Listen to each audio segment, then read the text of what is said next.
لاف بوتك كي عزيز كيك عزيز دسبيك دا دخوازم بزانبم اف خوپیشاندانین کو بردوام دکن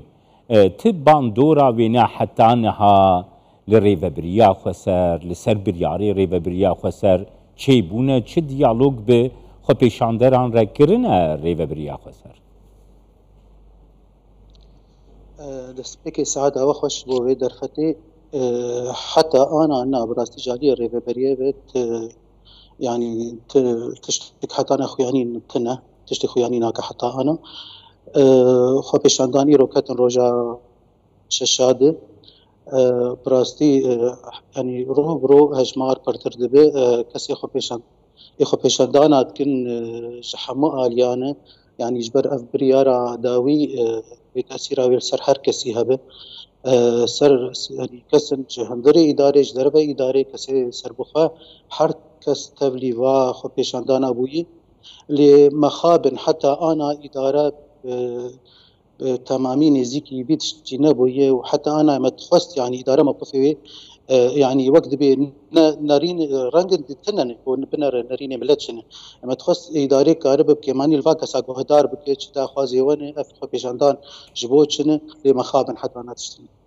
كيك عزيز يعني انه لحمو ولاطين جيهاني دو ولاطين دولتان بخودشي قابقو مروف بريارة كي دقرا ودبيني قو برتكا كي قلقي فرح يعني رد فعلكي قلقي برفرح لحنبري وي بريارة وينا تيكرن مروف وي بريارة خود شاف درباست كي دولة بخوة كن يعني جي فرنسا بقرا حتى أمريكا دولة بخوة كن يعني ريفبريا خسر چما ناخوازي گوه بده داخوازي خلقي اون چوا دبينن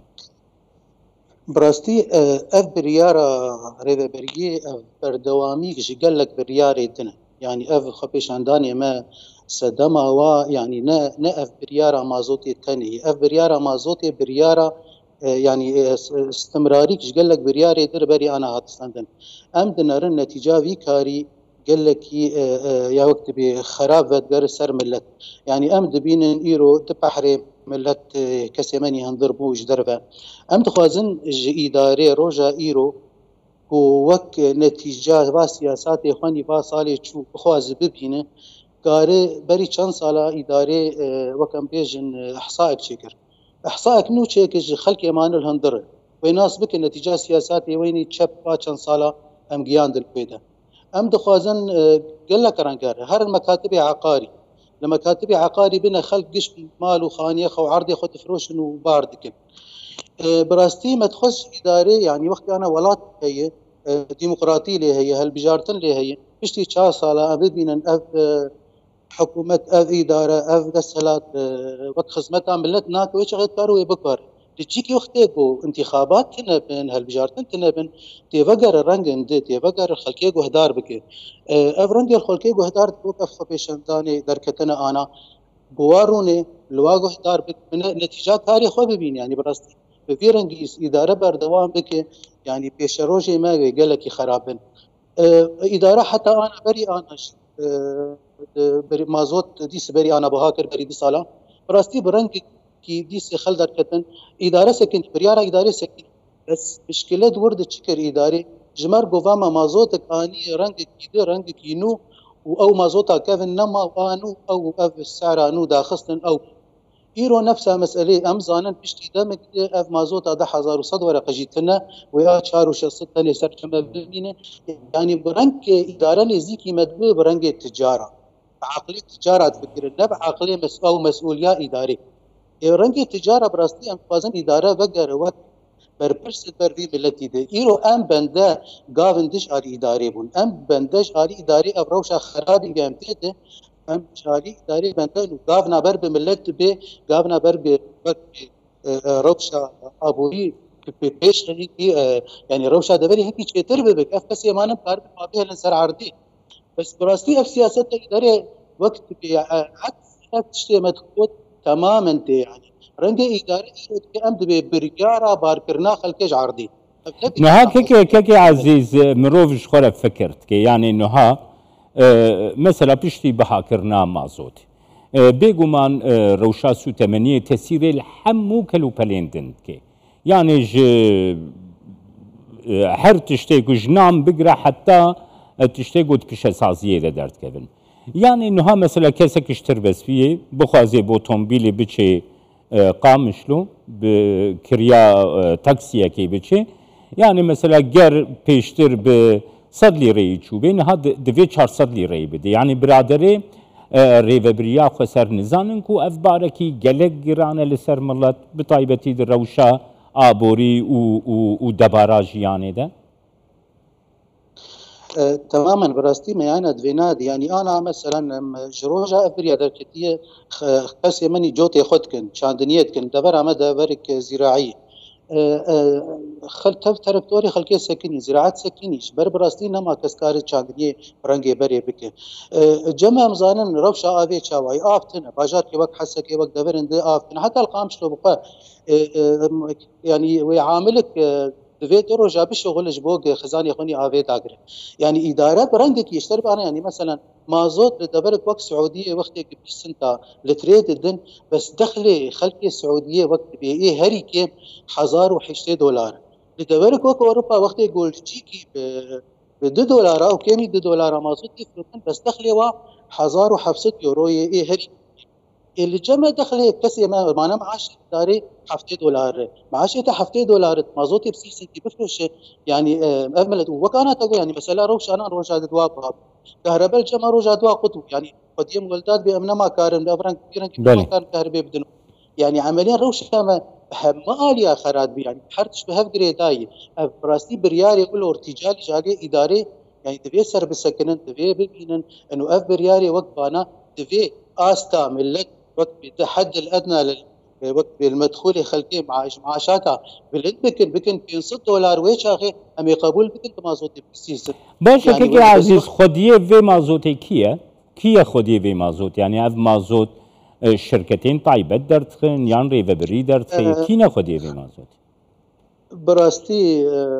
ما مستعبايا وقت بأمتبز أنا خديه في مازوتي خديه نفطي وقت دي إدارات يعني رنگ گوجمار شروع كرجو أمني جوي تشتي أم جمار مازوتي زيادة درخنا مي في قطاعي خدمي بيشخن بس أم جوانار دي بيجن ما أو نفطة دي أو قيس شيء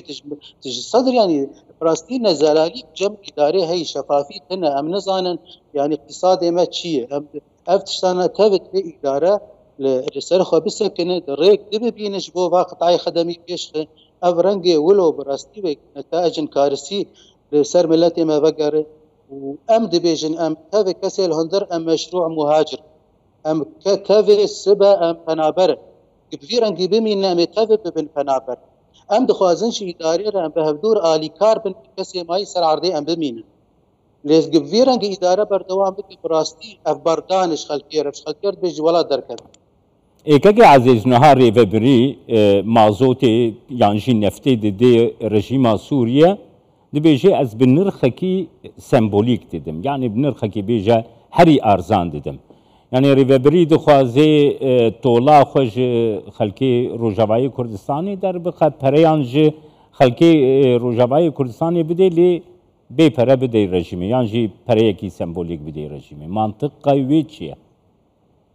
براستي از نقلك يعني از بيت اشتغلك سرنا شدنا برا ريجي ما سوري ده واداره ده يادنا برا و برا تركي ده افسوكا تجارتي وافكارك بهبرت بس امزانن تشتكنها دي وهرتن سر عرضي وامزانن نفتفش يبيري نفتي تف كاردكن وهم تكو هرتن ولو تشينبون حطاك وحر دم تفازي دبونا بينا وهم بري وانا معاشات بري بنا ولو بننابن يعني معاشات موظفين البري 3 ساله $7 بينا جي $7 وبس هم بري وينات اشتدي تبي بغاد يعني ام اشتدا خوازا مش اداري ام الي كاربن بهبره لفيدري ام بهدور الي كاربن ام كاربن حفاظ سر ملتي خني ماي سر عرضي ام بكل وسياسه شختك وشاش نقولها مروشاش كيف فكر يعني وقت تبريار كي عزيز نها خو پیشاندان اف 6 روز دوام تكن قالوا خو پیشاندان دي راوستن دي اف بريارا ريبريا خسر خلقوي بوسا قبول بكي وبچه چاواد بيني انوي بردوام بكن خو پیشاندان کو ريبريل خوغاري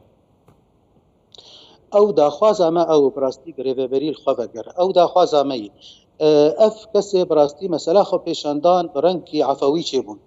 و جاري بري انا جبرنت عفوي چبون بس ام دبینن انه خلق تبلی واخو پیشاندان دبن جبر نزیکی داخوازی خلقی اف پیشاندان داخوازی ملت ورن داخواز يعني خلق جاندري ريفبريه بخوا دناف خو پیشاندان يعني او بخوا مرر سكنن ومر درد كيفن وديجي في بريارين جبر ولو ام جري بريار دبيجن